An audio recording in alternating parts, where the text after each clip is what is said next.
નમસ્કાર મિત્રો, સ્વાગત છે તમારું અમારી આ પવિત્ર ચેનલમાં। વિડિયો શરૂ કરતા પહેલા હે પ્રભુ શ્રી હરિ પુરુષોત્તમ નારાયણ અને ધનના અધિપતિ કુબેર દેવ જે પણ ભક્ત આ વિડિયોને લાઈક કરે, કોમેન્ટમાં જય શ્રી કૃષ્ણ લખે અને ચેનલને સબસ્ક્રાઇબ કરે તેના ઘરની તમામ આર્થિક નબળાઈઓ પળભરમાં દૂર કરી દેજો અને તેના જીવનમાં ક્યારેય કોઈ વ્યાપારિક કે આર્થિક અવરોધ આવવા ન દેતા। મિત્રો, પવિત્ર અધિક માસ દરમિયાન સવારના સમયે અથવા સાંજે પૂજા કરતી વખતે તમારા હાથમાં રાખી લો આ એક નાનો પીળો સિક્કો। આ ગુપ્ત વિધિ કરવા માત્રથી જ તમારા જીવન પર ચાલી રહેલી તમામ આર્થિક તંગી અને નકારાત્મક અસરો પળભરમાં ભસ્મ થઈ જશે અને તમારા પરિવારમાં ધન દોલતની એવી અખંડ ઉન્નતિ થશે જે જોઈને આખું ગામ દંગ રહી જશે। અને સૌથી આશ્ચર્યચકિત કરી દે તેવી વાત તો એ છે કે પ્રાચીન જ્યોતિષ શાસ્ત્ર અને વાસ્તુશાસ્ત્રમાં અધિક માસ દરમિયાન પીળા સિક્કાના આ પ્રયોગને કલિયુગનો સૌથી મોટો અને કિસ્મતના બંધ તાળા તોડનારો સર્વોત્તમ ઉપાય ગણાવ્યો છે, પરંતુ આજના સમયમાં લોકો આ દુર્લભ વિધિ વિશે બિલકુલ અજાણ છે। શાસ્ત્રોમાં પણ અધિક માસ એટલે કે પુરુષોત્તમ માસ દરમિયાન સુવર્ણ સમાન પીળી વસ્તુઓના પૂજન અને પ્રયોગોનું અનંત મહત્વ જણાવવામાં આવ્યું છે અને આ પવિત્ર મહિનામાં વાસ્તુશાસ્ત્રના આ ખાસ નિયમનું પાલન કરવું અતિ શુભ અને વિજય અપાવનારું માનવામાં આવે છે। મિત્રો, જો તમે પણ પૂરી શ્રદ્ધાથી જાણવા માંગતા હો કે આખરે એવો કયો દિવ્ય પ્રયોગ છે જેને કરવાથી ઘરમાં ચાલતી વર્ષો જૂની દરિદ્રતા અને દેવાનો બોજ હંમેશા માટે નાબૂદ થઈ જાય છે અને માં લક્ષ્મીના આશીર્વાદથી ઘરમાં સુખ શાંતિ વધે છે, તો મિત્રો એ ગુપ્ત રહસ્ય જાણવા માટે આ વિડીયોને અંત સુધી પૂરી શ્રદ્ધા સાથે જરૂરથી જોજો। પરંતુ મિત્રો, આ ચમત્કારી પ્રયોગ વિશે વિગતવાર જાણતા પહેલા તમારે આ અધિક માસનું અસલી આધ્યાત્મિક મહત્વ સમજવું ખૂબ જ અનિવાર્ય છે, કારણ કે શાસ્ત્રો અનુસાર અધિક માસ કોઈ સાધારણ કે સામાન્ય મહિનો નથી, પરંતુ ભગવાન શ્રી હરિ વિષ્ણુ અને માં લક્ષ્મીની અસીમ કૃપા તેમજ બ્રહ્માંડની ગુપ્ત સકારાત્મક આધ્યાત્મિક ઉર્જા પ્રાપ્ત કરવાનો સૌથી સર્વોત્તમ સમય માનવામાં આવે છે। મિત્રો, હિન્દુ સનાતન ધર્મમાં અધિક માસને પુરુષોત્તમ માસ તરીકે ઓળખવામાં આવે છે। શાસ્ત્રોમાં સ્પષ્ટ લખવામાં આવ્યું છે કે આ આખા પવિત્ર મહિનામાં ભક્ત દ્વારા કરવામાં આવેલી નાની પૂજા, ધન પ્રાપ્તિના ઉપાયો અને કષ્ટ નિવારણની વિધિઓનું પુણ્ય ફળ સામાન્ય દિવસો કરતાં અનેક ગણું તીવ્રતાથી મળે છે। એટલા માટે જ પ્રાચીન સમયથી જ વડીલો અધિક માસ દરમિયાન પોતાના ઘરમાંથી આર્થિક નુકસાન અને દુર્ભાગ્યને હાંકી કાઢવા માટે વિશિષ્ટ પ્રયોગો કરતા હતા, કારણ કે એવું કહેવાય છે કે આ દિવ્ય સમયમાં પૃથ્વી પર સકારાત્મક ઉર્જાનો પ્રવાહ અત્યંત મજબૂત હોય છે। શાસ્ત્રો અનુસાર જે ઘરમાં અધિક માસ દરમિયાન યોગ્ય વિધિથી પૂજન અને આર્થિક પ્રયોગો થાય છે, ત્યાંથી નકારાત્મકતા, કુંડળીના દોષ અને કલહ આપોઆપ દૂર થઈ જાય છે અને ઘરમાં સુખ સમૃદ્ધિનું વાતાવરણ વધવા લાગે છે। મિત્રો, આજના આ આધુનિક સમયમાં ઘણા લોકો દિવસ રાત કાળી મજૂરી કરે છે, પુષ્કળ પૈસા પણ કમાય છે, પરંતુ છતાં પણ તેમના ઘરમાં પૈસો ટકતો નથી। કોઈના વ્યાપાર ધંધાને જાણે કોઈની નજર લાગી ગઈ હોય તેમ અચાનક ગ્રાહકો આવવાના બંધ થઈ જાય છે। કોઈના ઘરમાં વગર કારણે સતત તણાવ, માનસિક અશાંતિ અને વ્યાપારમાં વિવાદો ચાલ્યા કરે છે, તો કોઈના બનેલા કામ આખરી સમયે અચાનક જ બગડી જાય છે। ઘણા લોકો એવા પણ જોવા મળે છે કે જેમને જીવનમાં તમામ સુખો હોવા છતાં રાત્રે સરખી ઊંઘ આવતી નથી અને તેમનું મન હંમેશા અજાણ્યા ભય અને નકારાત્મક વિચારોથી ઘેરાયેલું રહે છે। મિત્રો, ઘણી વખત માણસને એવું પ્રતીત થવા લાગે છે કે જાણે તેના ઘરની બરકત સાવ ગાયબ થઈ ગઈ હોય। અથાણ મહેનત છતાં કોઈ આર્થિક લાભ ન મળે, અચાનક જ નુકસાન દેવાના રૂપમાં વધી જાય, પરિવારના સભ્યો વારંવાર મુશ્કેલીમાં પડે અથવા મનની સાચી ઈચ્છાઓ લાંબા સમય સુધી પૂર્ણ ના થાય, આવી અસંખ્ય સમસ્યાઓ આજે ઘરમાં જોવા મળે છે। મિત્રો, શાસ્ત્રો અનુસાર જ્યારે ઘરમાં રાહુ અથવા ગુરુ ગ્રહનો દૂષિત પ્રભાવ વધી જાય છે અથવા ધનની દેવી નારાજ હોય છે, ત્યારે જ આવી નકારાત્મક પરિસ્થિતિઓ ઊભી થાય છે। એટલા માટે જ અધિક માસ જેવા પરમ પવિત્ર અને દુર્લભ સમયમાં આરાધના અને શાસ્ત્રોક્ત ઉપાયોને સર્વોચ્ચ મહત્વ અપાયું છે, કારણ કે આ સમયને તમામ આર્થિક કષ્ટો અને દોષોમાંથી મુક્તિ મેળવવાનો વિશેષ કાળ ગણવામાં આવે છે। મિત્રો, આ ગુપ્ત પીળા સિક્કાનો પ્રયોગ પણ એક એવી જ દિવ્ય અને ત્વરિત ફળ આપનારી વિધિ છે અને શાસ્ત્રોમાં સ્પષ્ટ જણાવાયું છે કે અધિક માસમાં પિત્તળ કે તાંબાના સિક્કાનો ખાસ ઉપયોગ કરવાથી ઘરમાં ધનની ક્યારેય કમી રહેતી નથી. એટલા માટે જ જૂના જમાનામાં લોકો આ પ્રયોગ ખૂબ જ ગુપ્ત રીતે સવારે કે સાંજે અચૂક કરતા આવ્યા છે. પરંતુ હવે સૌથી મોટો પ્રશ્ન એ થાય છે કે આખરે એવો કયો પવિત્ર પ્રયોગ છે જેને કરવાથી ઘરમાં હરિનારાયણ અને કુબેર દેવ બંને અત્યંત પ્રસન્ન થાય છે. જી હા મિત્રો, આ એક નાનકડો પ્રયોગ કરવાથી ઈશ્વર તમારા પર અત્યંત કૃપાળુ થઈ જશે અને તમારા જીવનમાં ચાલતી દરેક મોટી આર્થિક અને પારિવારિક મુશ્કેલીનો અંત આવી જશે. મિત્રો, આ એક નાનો પ્રયોગ ઘરમાં જરૂર કરવો જોઈએ, પણ આજના સમયમાં ઘણા લોકોને આ ગુપ્ત અને પ્રાચીન ધન આકર્ષણ પ્રયોગ વિશે ખબર જ નથી, કારણ કે આજના જમાનામાં લોકો પોતાની જૂની પરંપરાઓ અને શાસ્ત્રોનું ઊંડું જ્ઞાન ભૂલતા જાય છે. શાસ્ત્રો અનુસાર પ્રાચીન કાળમાં વડીલો અધિક માસ દરમિયાન આ પ્રયોગ અચૂક કરતા હતા, કારણ કે આ વિધિ માત્ર ધાર્મિક નથી પરંતુ તેને સીધો ભાગ્યના બંધ દ્વાર ખોલનાર અને કમનસીબીને દૂર કરનાર માનવામાં આવે છે. એટલા માટે જ લોકો આ ઉપાય પૂરી શ્રદ્ધાથી કરતા હતા, પરંતુ ક્યારેય કોઈને તેના વિશે વહેંચતા ન હતા જેથી તેની આધ્યાત્મિક શક્તિ જળવાઈ રહે. કહેવાય છે કે જ્યારે આ ખાસ વિધિ સાચા ભાવથી કરવામાં આવે છે ત્યારે ઘરમાંથી દરિદ્રતા ધીમે ધીમે વિદાય લે છે. ઘણા લોકો તો આજે પણ અધિક માસ દરમિયાન આ ઉપાય ગુપ્ત રીતે કરે છે અને મિત્રો, તમારે પણ આ પવિત્ર મહિનામાં આ પ્રયોગ એકવાર જરૂરથી કરવો જોઈએ.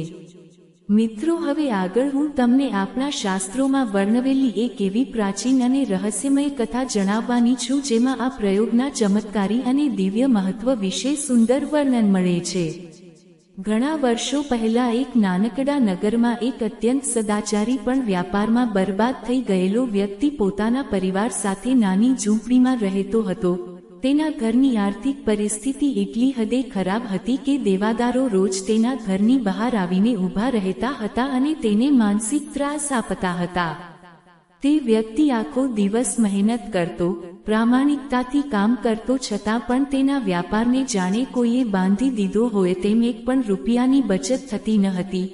ક્યારેક અચાનક ઘરમાં કોઈ મોટી આફત આવી જતી તો ક્યારેક અણધાર્યા નુકસાનના કારણે તેનું માન સન્માન સાવ રોળાઈ જતું હતું. નગરના લોકો પણ કહેવા લાગ્યા હતા કે આ વ્યક્તિ પર કોઈ દૂષિત વાસ્તુ દોષ છે અને આ ઘરની ઉન્નતિ ક્યારેય સંભવ નથી. ઘરમાં હંમેશા ચિંતા, માનસિક તણાવ અને ઘોર નિરાશાનું વાતાવરણ રહેતું હતું. તે વ્યક્તિની સૌથી મોટી ચિંતા પોતાના પરિવારને આ ભયંકર દેવામાંથી મુક્ત કરવાની હતી. તેનો પરિવાર ખૂબ જ ભક્તિવાળો અને સંસ્કારી હતો, પરંતુ ભયંકર આર્થિક તંગીના કારણે તેમનું જીવન નરક જેવું બની ગયું હતું. એક દિવસ નગરમાં અધિક માસ શરૂ થવાની કથા ચાલી રહી હતી અને મોટા સંતો કહી રહ્યા હતા કે આ પુરુષોત્તમ મહિનો કષ્ટ મુક્તિ અને આર્થિક દોષોને શાંત કરવાનો અતિ પવિત્ર અને દુર્લભ સમય છે. આ સાંભળીને તે વ્યક્તિના મનમાં એક બેમાય નવી આશા જાગી. બીજા દિવસે વહેલી સવારે તે વ્યક્તિ સ્નાન કરીને નગરની બહાર આવેલા એક પવિત્ર આશ્રમમાં એક તપસ્વી મહાત્મા પાસે ગયો. કહેવાય છે કે તે તપસ્વી શાસ્ત્રોના પ્રકાંડ જ્ઞાની હતા અને તેમની પાસે દરેક નાણાકીય સમસ્યાનું સચોટ નિવારણ હતું. તે વ્યક્તિએ સંતના ચરણોમાં પડીને રડતા રડતા વિનંતી કરી કે હે મહાત્મા, હું કોઈ ખોટું કામ કરતો નથી. પૂરી પ્રામાણિકતાથી વ્યાપાર કરું છું, છતાં અમારા ધંધાને કોની નજર લાગી ગઈ છે કે ગરીબી પીછા મુકતી નથી. જો ઈશ્વર સાચે જ દયાળુ હોય તો અમારા ઘરમાંથી આ દરિદ્રતા અને દેવું દૂર કરવાનો કોઈ સરળ માર્ગ બતાવો. બધું સાંભળ્યા પછી તે દિવ્ય સંતે અત્યંત સૌમ્ય અવાજમાં કહ્યું કે હે વત્સ, તું જરાય ચિંતા ન કર. આ પવિત્ર અધિક માસ કોઈ સાધારણ સમય નથી, પરંતુ આ સમયમાં સાચા હૃદયથી કરવામાં આવેલા ઉપાયોનું ફળ ભગવાન હરિ અને માં લક્ષ્મી ખૂબ ઝડપથી આપે છે. જો તું આ પવિત્ર મહિનામાં એક ખાસ પીળા સિક્કાનો પ્રયોગ કરીશ તો તારી કમનસીબી પળભરમાં સૌભાગ્યમાં બદલાઈ જશે અને ઘરમાં ધન ધાન્યનો ભંડાર ભરાઈ જશે. તે સંતે પછી તેને આ ગુપ્ત વિધિ સમજાવી અને કહ્યું કે આ પ્રયોગ પૂરી શ્રદ્ધાથી કરજે, પરંતુ યાદ રાખજે કે આ ઉપાય કરતી વખતે મનમાં કોઈ અહંકાર કે લોભ નહીં, પરંતુ માત્ર અને માત્ર અખૂટ શ્રદ્ધા હોવી જોઈએ. હવે તે વ્યક્તિ ખૂબ જ એકાગ્રતાથી તે સંતની વાતો સાંભળવા લાગ્યો. આખું વાતાવરણ એક અજીબ દિવ્ય શાંતિથી ભરાઈ ગયું હતું. ત્યારે તે સંતે ધીમા અને ગંભીર અવાજમાં મૂળ ઉપાય બતાવતા કહ્યું કે અધિક માસ દરમિયાન સવારે પૂજા કરતી વખતે એક પિત્તળનો અથવા તાંબાનો સ્વચ્છ સિક્કો લેવો. તેના પર હળદરથી સ્વસ્તિક સાથીઓ બનાવવો. પૂજા કરતી વખતે તે સિક્કાને તમારા જમણા હાથની હથેળીમાં રાખવો અને ભગવાન વિષ્ણુ સામે બેસીને 11 વાર ઓમ નમો ભગવતે વાસુદેવાય મંત્રનો જાપ કરવો. ત્યારબાદ આ સિક્કાને એક પીળા કપડામાં લપેટીને તમારી તિજોરીમાં અથવા વ્યાપારના સ્થાને કાયમી માટે રાખી દેવો. શાસ્ત્રોમાં પીળી હળદર અને પીળા સિક્કાને દેવગુરુ બૃહસ્પતિ અને કુબેર ભંડારને તીવ્ર ગતિથી આકર્ષિત કરનાર પરમ શક્તિશાળી પદાર્થ માનવામાં આવ્યો છે, જે નકારાત્મક ઉર્જા અને આર્થિક તંગીને ઘરની અંદર ટકવા દેતો નથી. એટલા માટે જ પ્રાચીન સમયથી જ્ઞાની લોકો અધિક માસમાં આ પવિત્ર પ્રયોગ ગુપ્ત રીતે કરતા આવ્યા છે. સંતે આગળ પવિત્ર જ્ઞાન આપતા કહ્યું કે જ્યારે તું આ પોટલી સ્થાપિત કરે ત્યારે મનમાં લક્ષ્મીજીનું સ્મરણ કરજે, કારણ કે જ્યારે કટોકટીના સમયમાં લક્ષ્મી નારાયણ ખુશ થાય છે ત્યારે ઘરના તમામ આર્થિક અવરોધો આપોઆપ દૂર થઈ જાય છે. અને આ જ નિયમ પવિત્ર વાસ્તુશાસ્ત્રમાં પણ વિગતવાર સમજાવવામાં આવ્યો છે. પછી તે સંતે તે વ્યક્તિના માથા પર પોતાનો આશીર્વાદરૂપી હાથ રાખ્યો અને કહ્યું કે આ ઉપાય કરતી વખતે માત્ર એક વાત મગજમાં રાખજે કે તારા મનમાં કોઈ શંકા ન હોવી જોઈએ. સાચા દિલથી ભગવાન સામે બેસીને તારા પરિવારના રક્ષણ માટે પ્રાર્થના કરજે. તે સંતની આવી કલ્યાણકારી વાતો સાંભળીને તે વ્યક્તિની આંખોમાં હર્ષના આંસુ આવી ગયા અને તેને અહેસાસ થયો કે હવે તેની મુશ્કેલીઓનો અંત નિશ્ચિત છે. મિત્રો, તે વ્યક્તિએ પવિત્ર થઈને પોતાના ઘરમાં તે સંતના કહ્યા અનુસાર પૂરી શ્રદ્ધાથી પીળા સિક્કાનો પ્રયોગ કર્યો અને તિજોરીમાં છુપાવી દીધો અને ભગવાન શ્રીહરિનું ધ્યાન ધર્યું.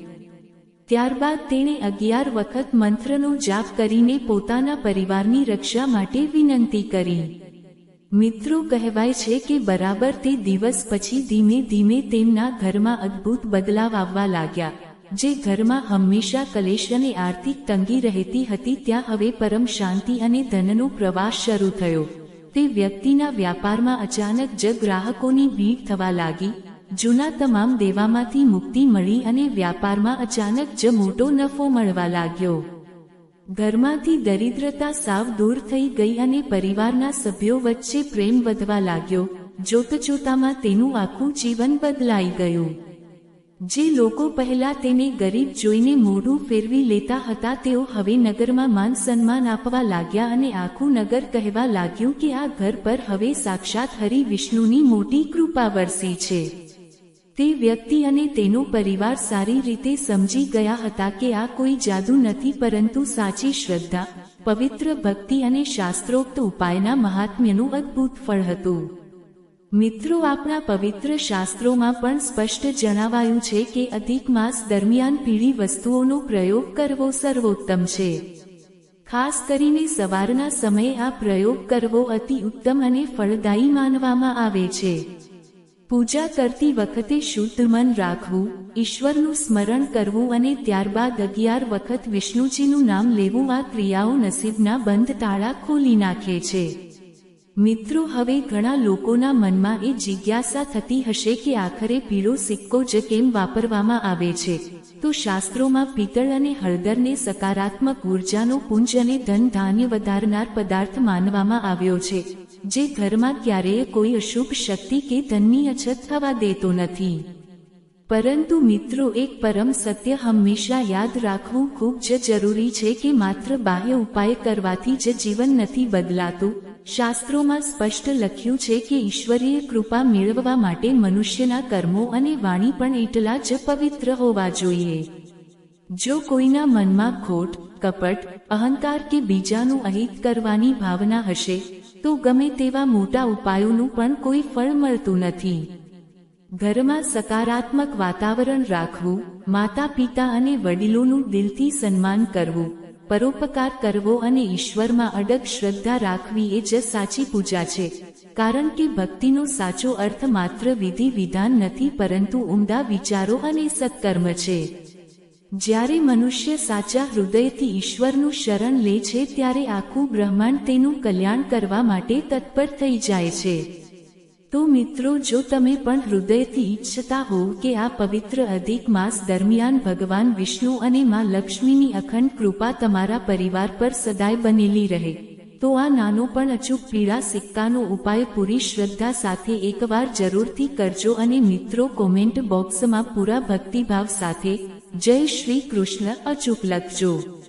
જો તમને આ પવિત્ર અને શાસ્ત્રોક્ત માહિતી ગમી હોય તો આ વિડીયોને લાઇક અને શેર જરૂરથી કરજો, જેથી આ આધ્યાત્મિક જ્ઞાન વધુમાં વધુ લોકો સુધી પહોંચી શકે અને આવા જ સનાતન ધર્મ, વાસ્તુશાસ્ત્ર અને ધાર્મિક વિડીયો સતત જોવા માટે અમારી ચેનલને સબસ્ક્રાઇબ કરવાનું ભૂલતા નહીં. ભગવાન પુરુષોત્તમ તમારા આખા પરિવાર પર હંમેશા પોતાની અમિદ્રષ્ટિ રાખે અને તમારા જીવનમાં સુખ, શાંતિ, ઉત્તમ સ્વાસ્થ્ય અને અખંડ બરકત લાવે તેવી મારી હૃદયપૂર્વકની પ્રાર્થના છે. ધન્યવાદ. જય માતાજી.